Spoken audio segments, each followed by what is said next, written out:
Well, thank you very much for the kind introduction and also for the invitation to speak.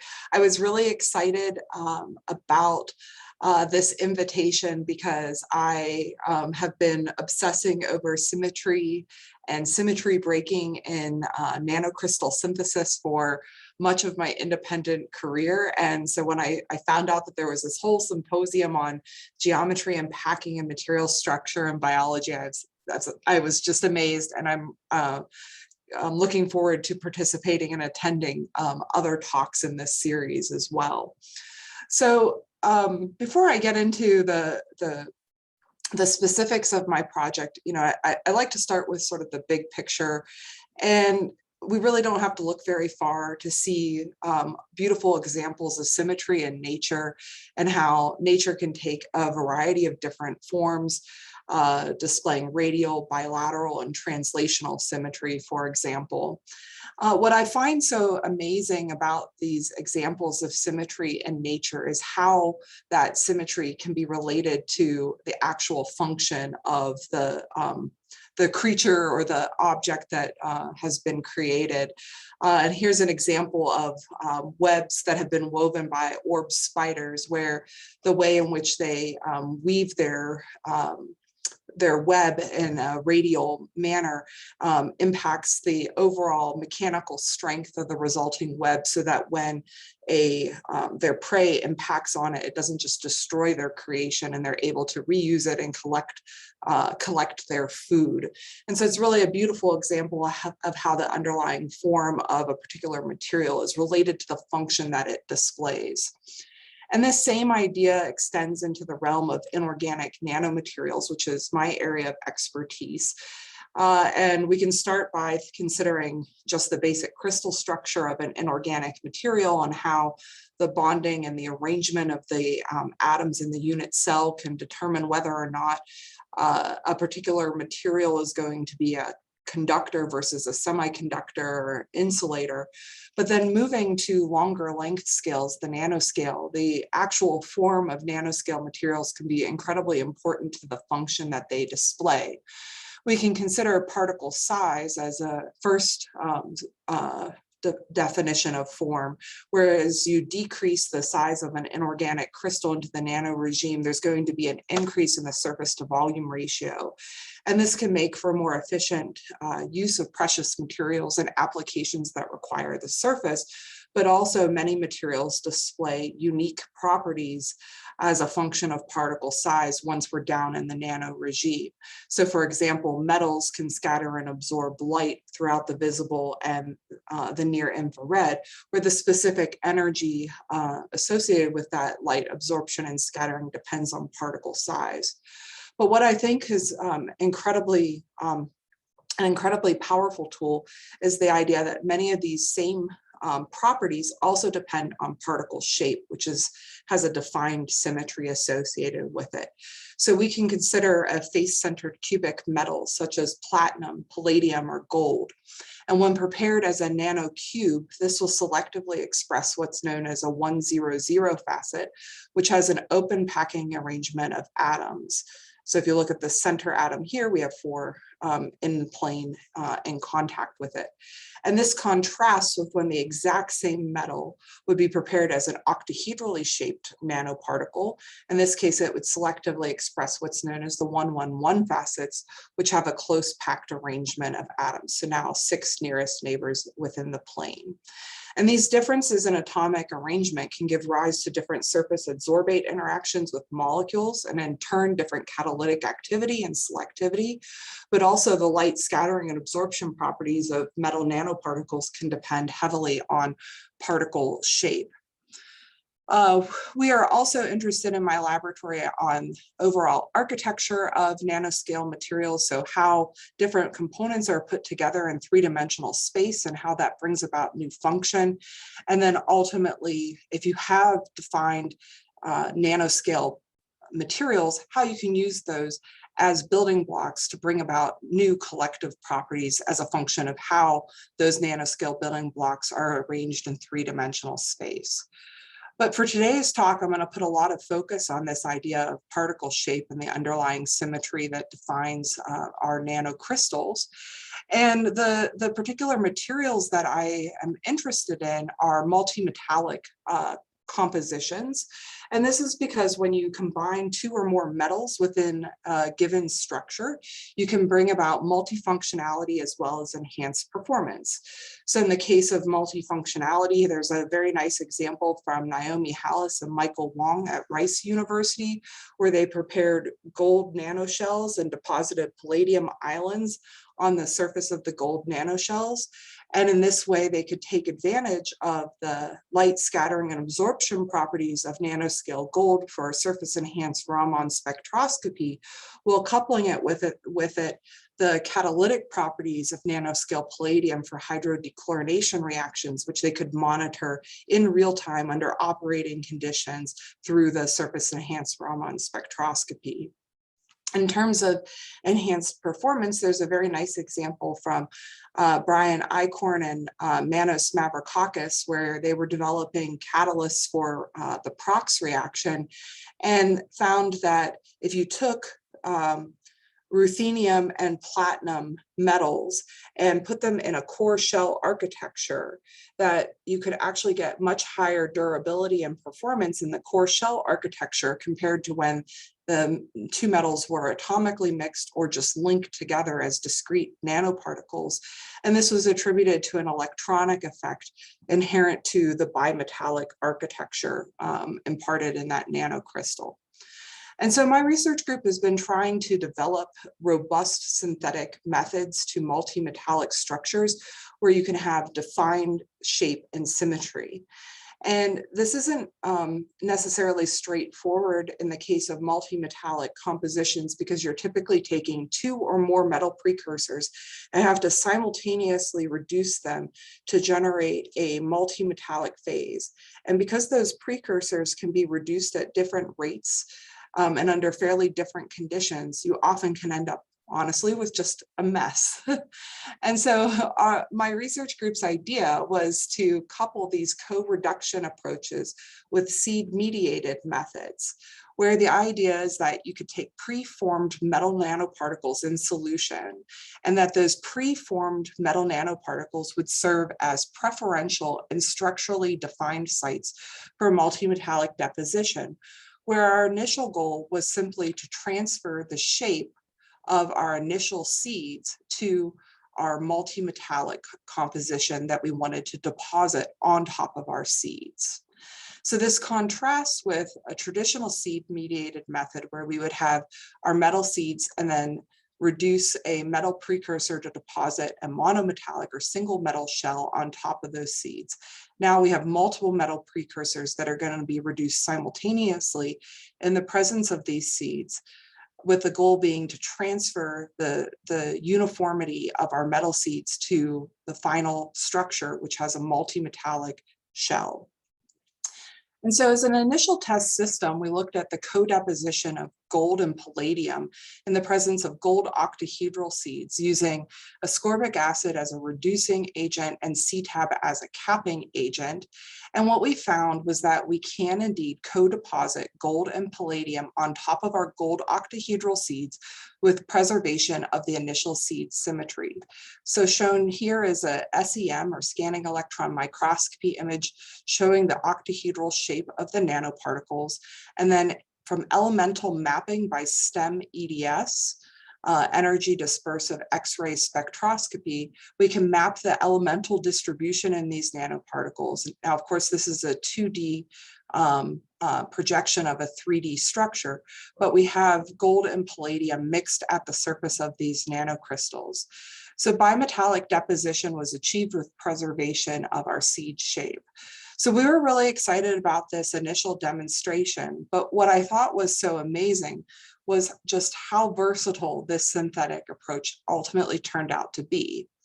So if we change the reaction pH in our synthesis, or the ratio of gold to palladium, in that co-deposition step, we could access a variety of other nanocrystal shapes besides that of the octahedral nanocrystals, like our initial seeds. In addition to octahedrally shaped nanocrystals, we could end up with cubo-octahedral nanocrystals, nanocubes, and 8-branched octopodal nanocrystals, such as those shown here on the far left, where you can see 4 branches coming out of the board towards you, 4 branches back into the board. Or here on the right is a reconstructed tomogram of a single octopodal nanocrystal, where you can see all 8 branches of these nanocrystals. The branches are proceeding along what's known as the 1-1-1 directions and giving rise to a structure with octahedral symmetry, like the underlying seeds that we were using for their formation. So these simple changes in our underlying chemistry, just changing the reaction pH or concentration of a precursor, what it's doing chemically is it's changing the rate at which the metals are depositing on the seeds relative to the rate at which the adding atoms on the surface can diffuse. So when the rate of metal deposition is high, then the metal that is added onto the seeds tend to get locked into position rather than diffusing to adopt thermodynamically favored positions. So these branched nanocrystals are more kinetic structures, whereas the polyhedral structures are more thermodynamically favored structures where the kinetics of deposition is slower relative to the case of the branched nanocrystals. So we have spent a lot of time studying these nanocrystals, and they have some very interesting properties, particularly the branched nanocrystals with their really sharp tips with a small radius of curvature. They're able to concentrate the electric field of light at those tips, provide incredibly high refractive index sensitivity, so that you can monitor changes in the local environment through the tips, but also because of the placement of metal, where there's an enrichment of palladium actually at the tips of these structures, they're also very thermally stable. So you could imagine, for example, shining light on these nanocrystals, and the wavelengths of light that they are able to absorb depend on their specific size and shape. And it turns out that they're incredibly good photothermal heaters, very efficient at absorbing light and then transferring that energy into the surrounding media. And because of their composition, they don't tend to deform until very high temperatures. And so that is an interesting synergy of the overall structure as well as composition of these nanocrystals. But I really want to put the focus back on the synthesis and how we can achieve nanocrystals with different shapes and symmetries. And so coming back to this original demonstration, one of the things that I think is very exciting about this is that if you remember, these were all created from or grown from seeds that had an octahedral shape. And all of the resulting nanocrystals here have octahedral symmetry, just like the initial seeds. So we have symmetry of the seeds being transferred to the final nanocrystals. And this serves as a guide in terms of more broad nanocrystal synthesis, where you could imagine that in a seeded synthesis, we could simply change the symmetry of our initial seeds or the shape of our initial seeds. And then using the same deposition conditions, we should be able to get the same type of overgrowth behavior while preserving the underlying symmetry of our seeds.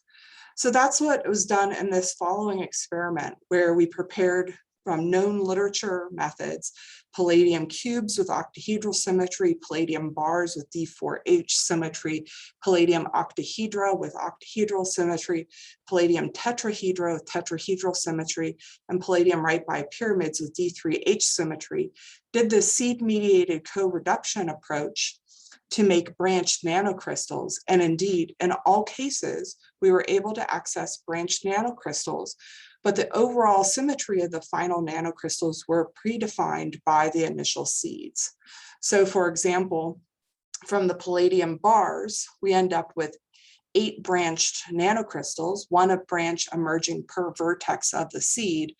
But because of that elongated axis, we have D4H symmetry for the final nanostructure compared to when we overgrew from palladium cubes, where in this case we had, again, 8 vertices, but and 8 branches, 1 branch per vertex, but because the initial seed had octahedral symmetry, our final nanocrystal had octahedral symmetry. Now, if we look at some of these other examples, what you'll notice is that there are more branches emerging per vertex. The vertices are preferred sites for metal deposition in this system. But in the case of octahedra, we're ending up with 4 branches per vertex for nanocrystals with 24 branches. From tetrahedra, we're ending up with 3 branches per vertex for nanocrystals with 12 branches and tetrahedral symmetry. The differences in the number of branches corresponds with the number of 1-1-1 directions that can emanate from a given vertex. So with this, we're able to put forward a model for how you can synthesize symmetrically branched nanocrystals, where if you select a seed of appropriate shape, the vertices are going to be highest in energy, so they're going to be most reactive in their environment. So under kinetically controlled growth conditions, metal deposition, heterogeneous nucleation and growth will be initiated preferentially at those vertices. And then in our system, in the absence of any defects within the seeds, the branches will grow along the 1-1-1 directions. So what's exciting about this is then we can start to test how robust our model is. And a question that I have commonly received when presenting this work is, well, okay, you've been growing these nanocrystals from convex seeds. What happens if you were to actually use your concave octopodal nanocrystals themselves as seeds? Is it possible to grow from something like that? And are the rules the same or are they different? So consider, for example, starting with the octopodal nanocrystals as your seeds themselves. Now we can select different deposition conditions. We could, for example, consider conditions where it's at low reaction pH. So the rate at which metal deposits on the seeds will be slow relative to the rate at which they diffuse on the surface. This would favor more thermodynamically favored structures such as polyhedra. In contrast, we could also select conditions of high pH where the rate of metal deposition is fast relative to at-atom diffusion. And in this case, it will prefer the emergence of additional branches and more kinetically favored morphologies. And as was just shown, that metal deposition should occur preferentially at the 8 tips of our branched nanocrystals, or in this case, you can think of the tips as vertices. And so indeed, that's exactly what happens, is that we get metal deposition that occurs preferentially at the vertices of, or the tips of our branched nanocrystals, but under slow deposition conditions, the overgrowth tends to adopt more polyhedral-like forms, whereas at fast deposition conditions, we end up with more branching. We can then take the 2nd generation nanocrystals and use them as seeds again and select for conditions where we have slow deposition or fast deposition, slow deposition or fast deposition. And again, when the conditions are slow and polyhedral formation is favored, you get overgrowth that's more polyhedral-like, whereas when the deposition is fast, we end up with more branching. So this was an exciting demonstration for us because it shows how you can use chemistry to access crystals with different hierarchies. And this may be a bit reminiscent to people coming back to this idea of nature, where we can think about the highly symmetrical forms of snow crystals And the ideas here are very similar to what we've been demonstrating using chemistry. In the case of snow crystals, you have water molecules that crystallize in the atmosphere. And because of the way in which water molecules like to hydrogen bond, they tend to form crystals that have a hexagonal plate-like morphology initially. You can think of those hexagonal plates as a seed that then continues to be transported through the atmosphere. And as it is transported through the atmosphere, it is sampling different humidities, temperatures, and pressures. And so that changes the rate at which water can crystallize or add to the hexagonal seed. So in some cases, you get very narrow growth versus more colorimetric growth. And so nature does this in the form of snow crystals, but now we're able to do this by using sequential seeded growth, where we're using chemistry to control the rate at which material is adding to our seeds rather than temperature, pressure, and humidity. So coming back to the original system, I want to draw some attention to the case of palladium right by pyramids. This is a particularly interesting example because of these 5 different seed types that we surveyed, it's the only one that has a 2D defect within it.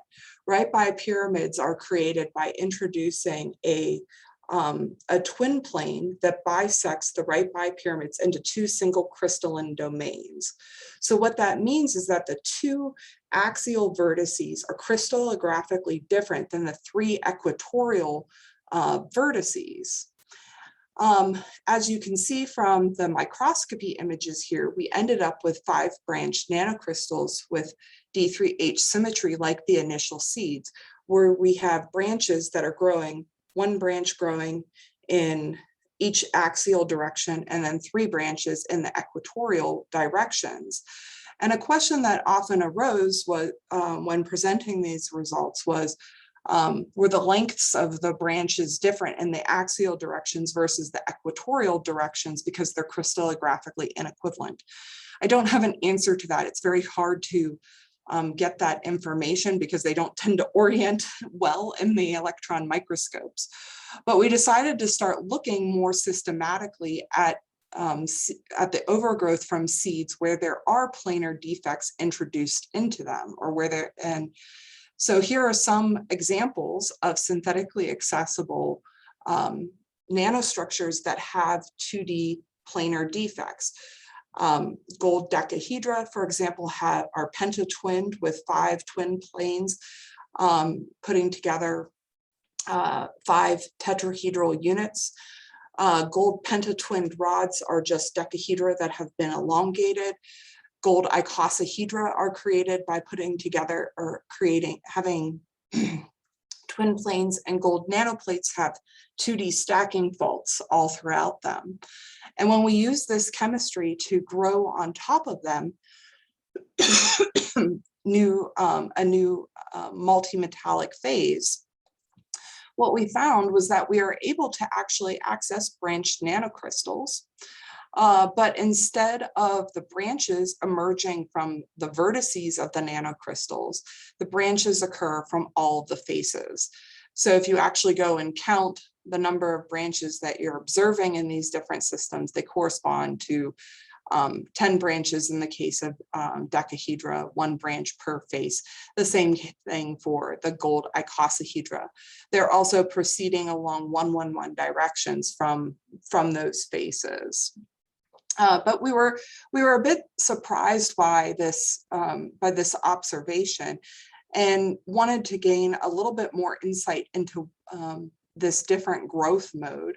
And so this is where we enlisted a collaborator, Sara at the University of Antwerp, and she specializes in developing advanced microscopy techniques, including multimodal tomography, where you can simultaneously acquire high angle annular dark field images and low angle annular dark field images and do this in series, well, rotating your structure so that you can then reconstruct a 3D tomogram of your crystal. And the reason why it's so great to be able to do simultaneous acquisition of both the high angle and low angle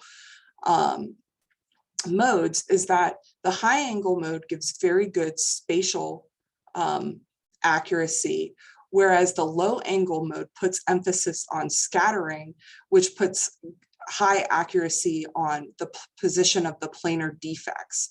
So you can see that in these STEM images on the top, where the planar defects are much more evident in the low angle mode in these pentatwinned particles, where we have very good shape accuracy for where the volume of the structure is in the high angle mode. And you can superimpose those when you do this simultaneously, as shown here. So they looked at our nanocrystals, and shown here is, for example, one of the nanocrystals grown from a pentatwinned. Oh, it's not playing. That's unfortunate, but what you would see is that the branches are indeed coming from the faces of the decahedra, and that the twin planes are not extending into the branches. And so this started to give rise to a hypothesis that for us that the branches start to emerge when the internal strain energy from introducing these planar defects becomes too high. So we're exchanging strain energy for surface energy. And this seems consistent if you start to think about the packing of 5 tetrahedral units in 3-dimensional space. They can't fill all of 3-dimensional space without there is a gap that it ends up being accommodated by bond elongation at all those planar defects. And so that's, you're introducing strain. And as the crystal would grow laterally, the gap that needs to be accommodated by bond elongation becomes much greater. And so what this suggested to us is that there may be an optimal size at which it no longer is favorable for the decahedral unit of these crystals to continue growing laterally, and instead it becomes more energetically favored for branching to occur. And so to get some insight into this, her very excellent students reconstructed and analyzed about 100 different particles in the earliest stages of overgrowth. And from those reconstructions, we were able to get the overall size of the nanocrystals, as well as the volume of the planar defects. And what we found was that it was only once these structures started to get larger that you would see the little bumps or the emergence of branches. So this seems to support that branching becomes evident or is promoted once a critical particle size is reached. So in the few remaining minutes that I have, I want to talk a little bit about the idea of symmetry breaking. So one of the hallmark features of seeded syntheses is this idea that you could start with a seed of a defined symmetry and transfer that symmetry to the final nanocrystals through controlled overgrowth processes. But there are many cases where you may want to reduce the overall symmetry of a nanocrystal, but do so in a controlled way, rather than creating something that's just completely random. And a hallmark example of symmetry breaking is the growth of 1D rods and wires, particularly from decahedral seeds. So for example, you could start with silver decahedral seeds and overgrow from these structures. And there are now many reports of silver nanowires where you have this elongated axis compared to the original structure. And this is becoming important as an alternative for ITO, making conductive transparent electrodes. There's also gold nanorods where the light scattering and absorption properties depend on the aspect ratio of the nanocrystals. Even in our own work, we have a collaborator who's been studying the plasmonic properties of our symmetrically branched nanocrystals. And in addition to characterizing the most perfect of our structures, she's looked at some that have some defects. And here's an 8-branched octopodal structure where one of the branches, for some reason, is just grew in a weird, funny way.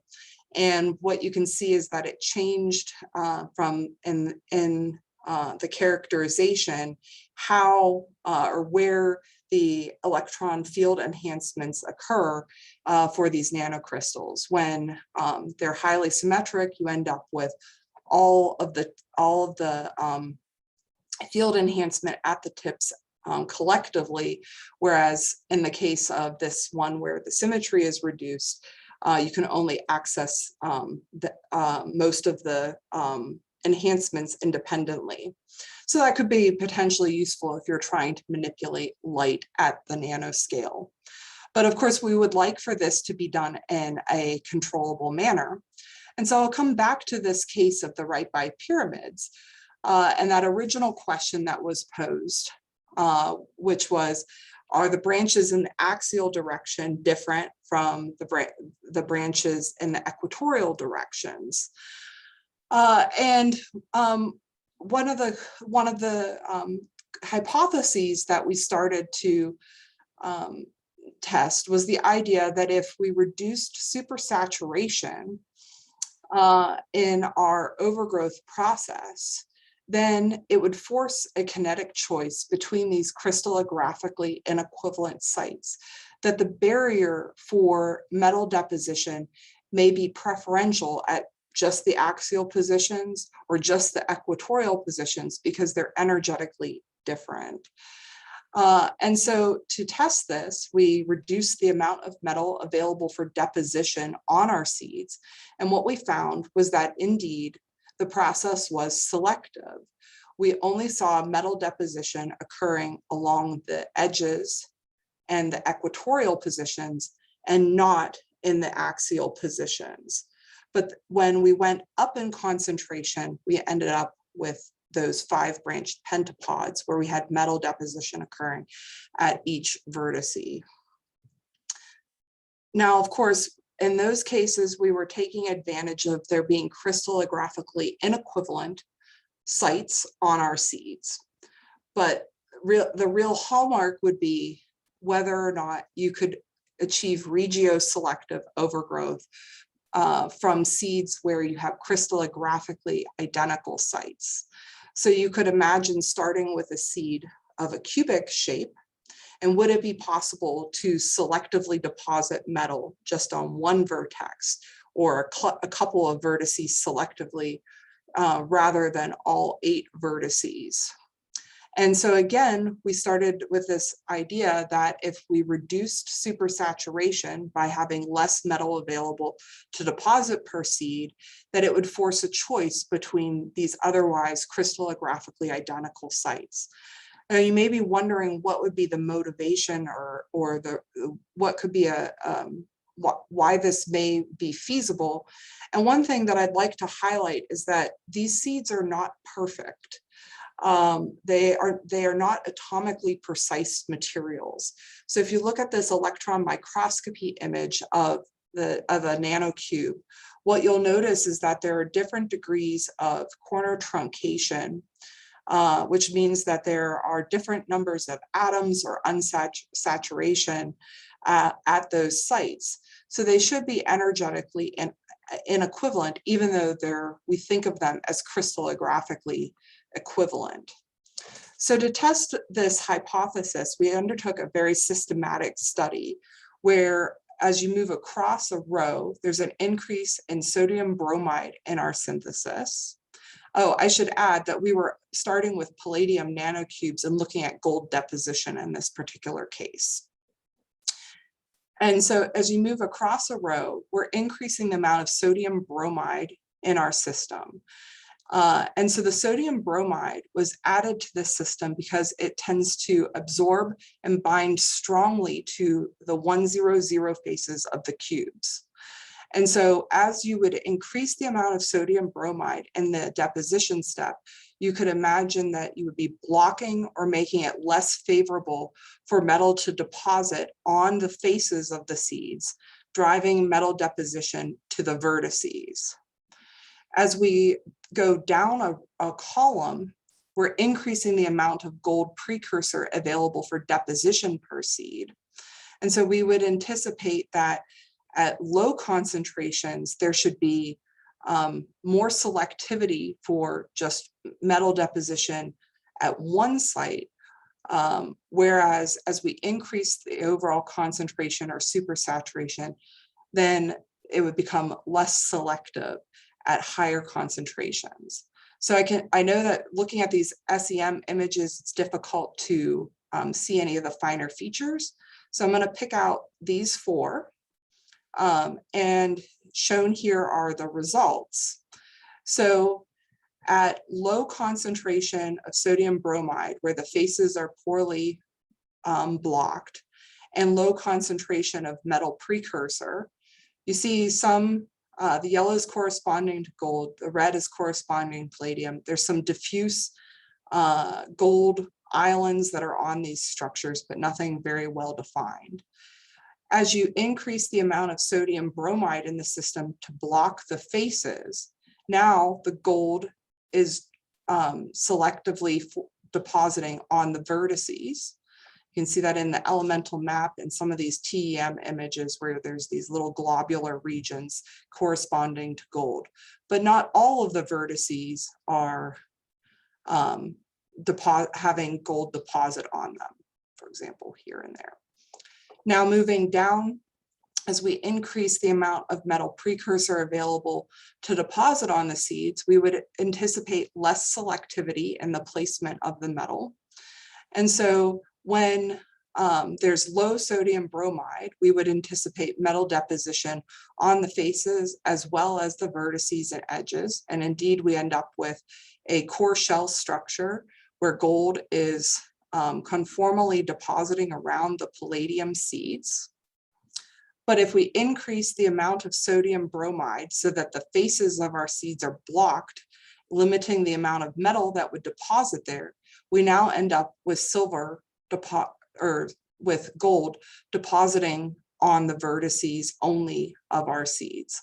So you can see that in the TEM image where there's more vertices with gold, and it's really localized at those tips.